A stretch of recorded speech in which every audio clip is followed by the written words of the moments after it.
My husband chose his mom over me, our unborn baby.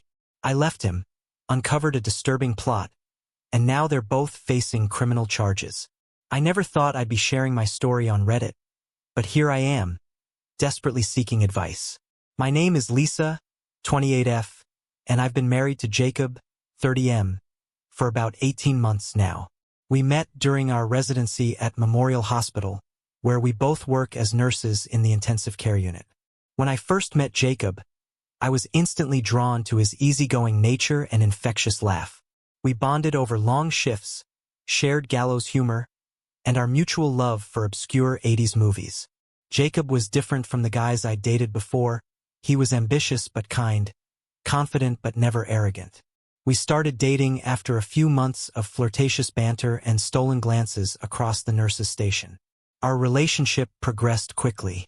Within a year, we were engaged, and 6 months later, we tied the knot in a small ceremony with our closest friends and family.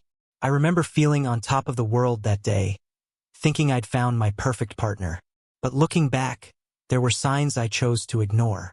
During our engagement, Jacob's mother, Diane, 55F, seemed overly involved in our wedding planning. She had an opinion on everything from the venue to the color of the napkins. I brushed it off as excitement, telling myself she was just happy for her son. The real problems started soon after our wedding. Diane's presence in our lives became increasingly intrusive.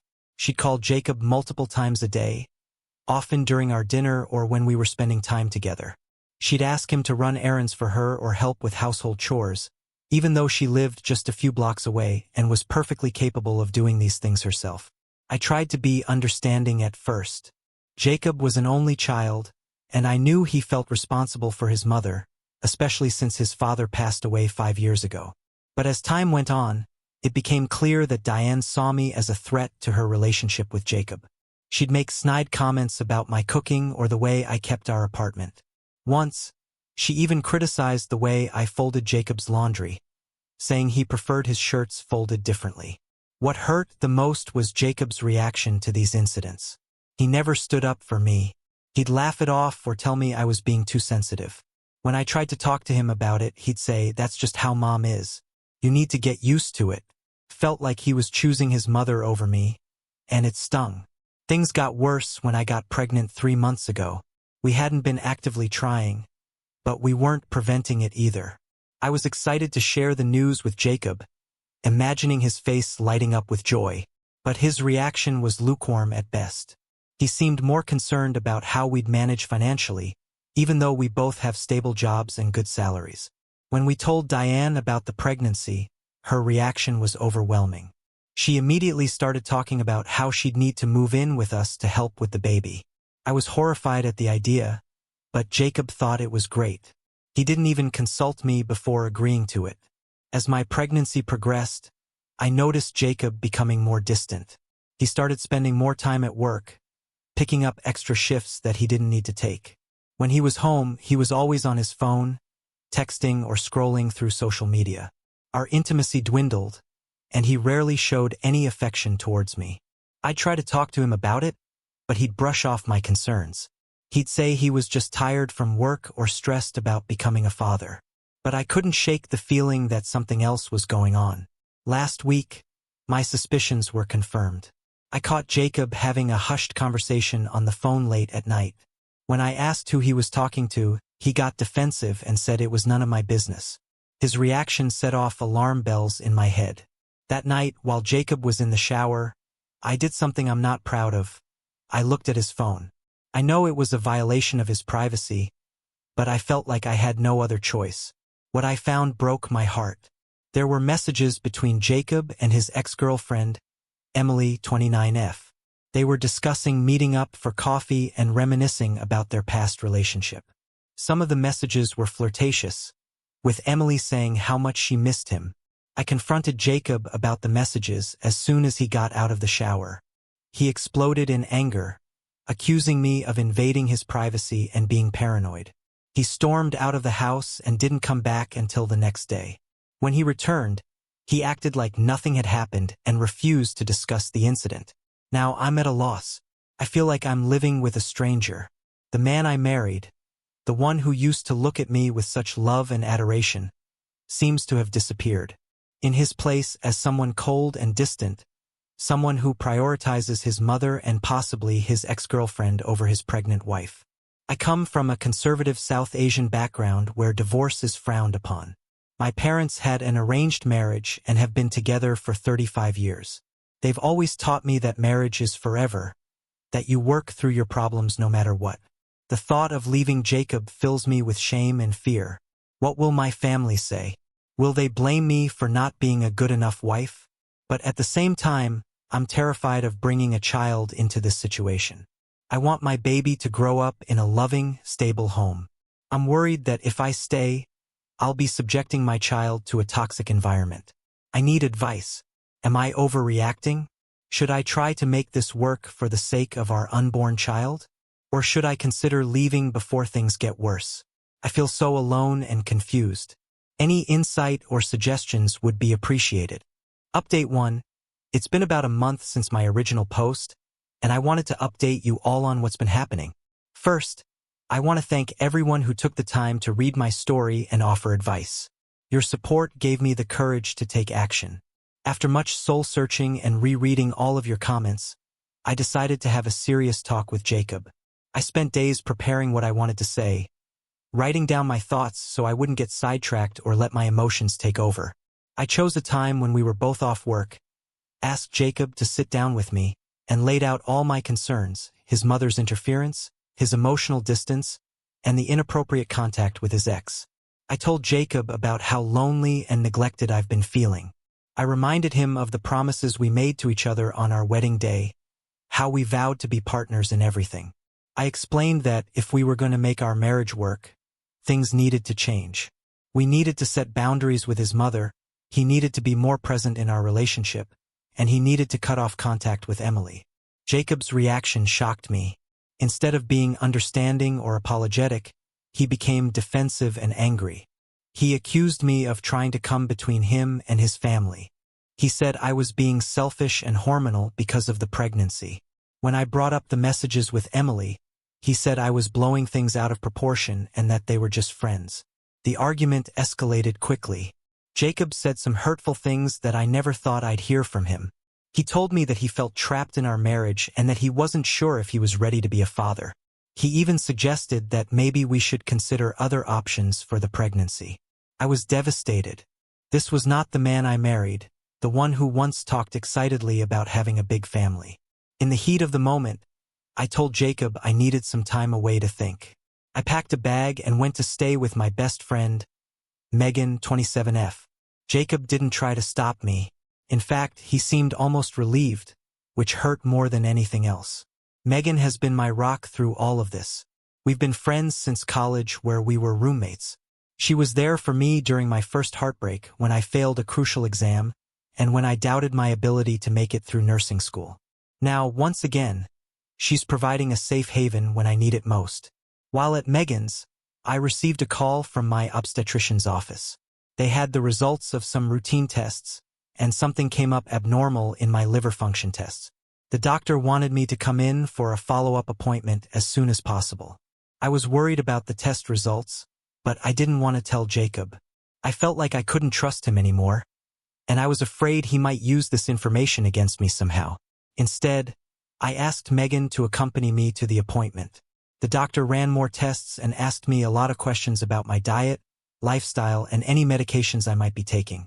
A few days after the doctor's appointment, I got a call from Jacob. His voice sounded different, softer, almost remorseful. He said he wanted to talk and work things out.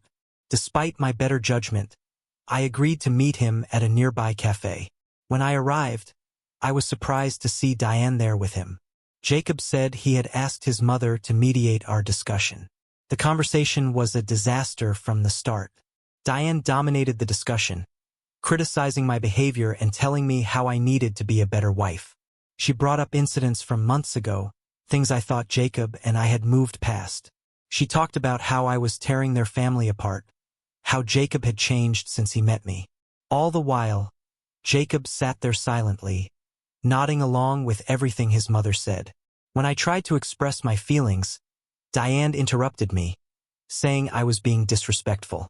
She said that in their family, they believe in working through problems, not running away from them.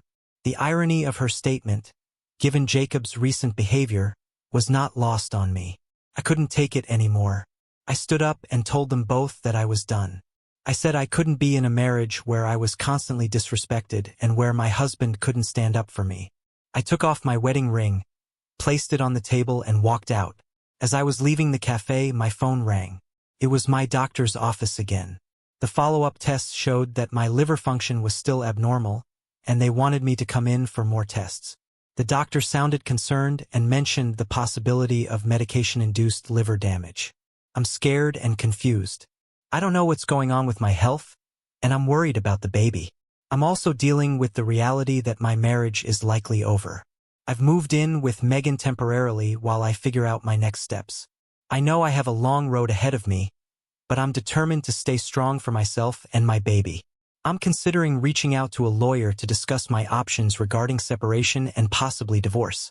I'm also focusing on my health and trying to stay calm despite all the stress. My parents don't know about any of this yet. I'm dreading telling them. In our culture, divorce is seen as a failure, especially for the woman. I can already imagine my mother's disappointed face, my father's silence. But I also know that I can't live my life for them. I have to do what's best for me and my child. Thank you all for your support. Your words of encouragement have meant more than you know. I'll update again when I have more information about my health situation and what's next for me. Update 2. It's been 2 weeks since my last update, and things have taken an unexpected turn. I want to thank everyone for their continued support and advice. It's been invaluable during this difficult time. First, let me address the health concerns. After multiple tests and consultations, the doctors finally figured out what was causing my abnormal liver function. It turns out I had a rare condition called intrahepatic cholestasis of pregnancy, ICP. It's a liver disorder that can occur during pregnancy and can be dangerous for the baby if left untreated. Thankfully, it was caught early, and I'm now on to manage it. The diagnosis was a relief in some ways, but it also added to my stress. The doctor explained that ICP can increase the risk of premature birth and other complications. I'll need to be monitored closely for the remainder of my pregnancy. It's a lot to take in, especially given everything else that's going on. During all of this, Jacob has been conspicuously absent. He hasn't reached out once to check on me or the baby.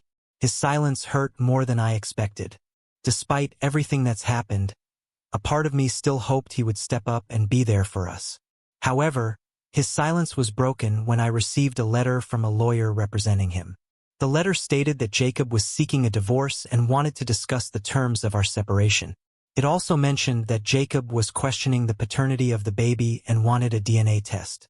This accusation felt like a slap in the face. I have never been unfaithful to Jacob, and for him to suggest otherwise was deeply hurtful.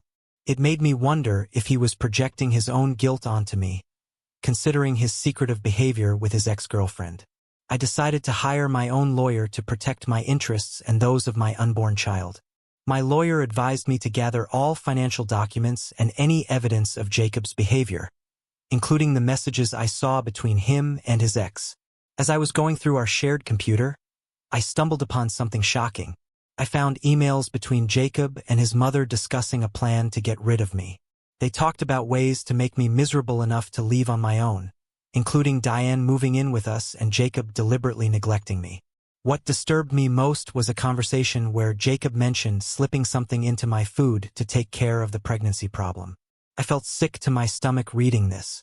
Could Jacob have been trying to harm our baby? Was this related to my liver issues?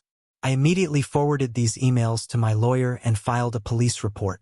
The authorities are now investigating Jacob and Diane for potential criminal actions. In light of this discovery, my lawyer is pushing for an emergency hearing to address the safety concerns and to secure a restraining order against both Jacob and Diane. We're also discussing the possibility of pressing charges for attempted harm to me and the baby. I'm still processing all of this information. It's hard to believe that the man I married could be capable of such malicious behavior. I keep thinking back to our early days together, trying to pinpoint when things changed. Was it all an act from the beginning? Or did something shift along the way? I'm grateful that I trusted my instincts and left when I did. Who knows what might have happened if I had stayed? The thought of it makes me shudder. I finally worked up the courage to tell my parents about the situation. Their reaction surprised me. Instead of the disappointment and shame I expected, they were supportive. My mother cried and apologized for ever making me feel like I couldn't come to them with my problems. My father, usually so stoic, told me how proud he was of me for standing up for myself and my baby. Their support has been a bright spot in all this darkness. I'm focusing on staying healthy for my baby and preparing for single motherhood. Megan has been an incredible support, helping me look into childcare options and accompanying me to my prenatal appointments. I'm also looking into support groups for single mothers and survivors of domestic abuse. It's a lot to deal with, but I'm taking it one day at a time. I'm trying to stay positive and focus on the future. I know it won't be easy, but I'm determined to create a good life for myself and my child. I'll update again once I have more information about the legal proceedings and my plans moving forward. Thank you all for your support during this challenging time.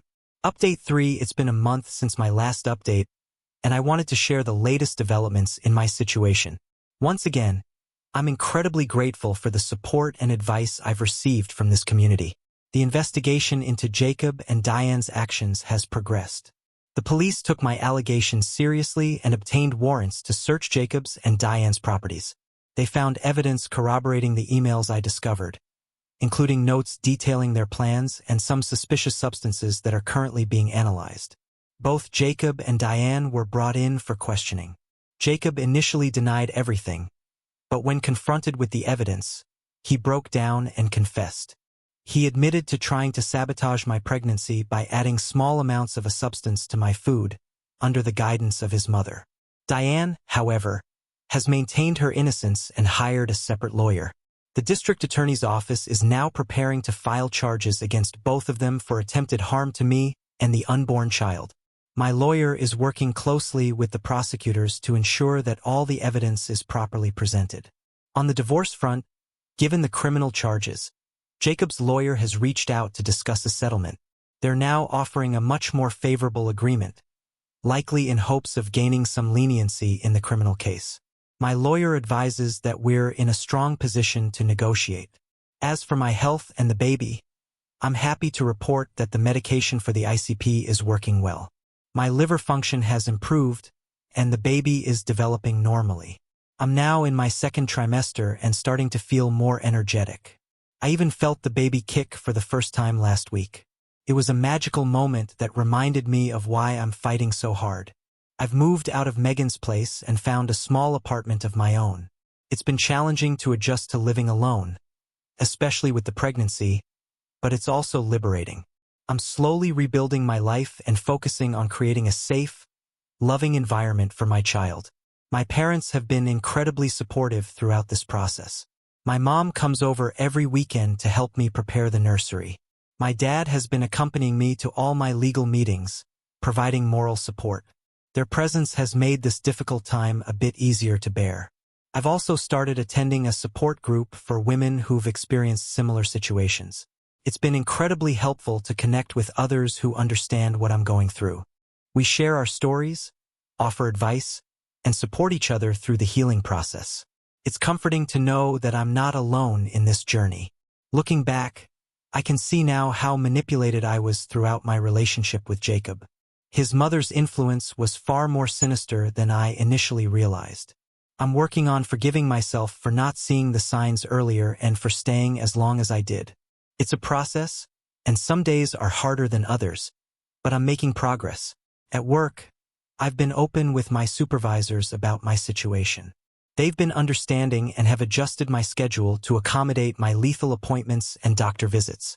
My colleagues have rallied around me, offering support and even organizing a baby shower. Their kindness has been overwhelming and has reminded me that there are good people in the world. I've started keeping a journal, writing letters to my unborn child. I tell them about my hopes and dreams for their future, about the strength I'm finding in myself that I never knew I had. It's therapeutic and helps me focus on the positive aspects of my life. The road ahead is still long, but I'm feeling more confident and empowered every day. I'm excited about becoming a mother and giving my child all the love and support they deserve. I know it won't be easy, but I'm prepared for the challenges that lie ahead.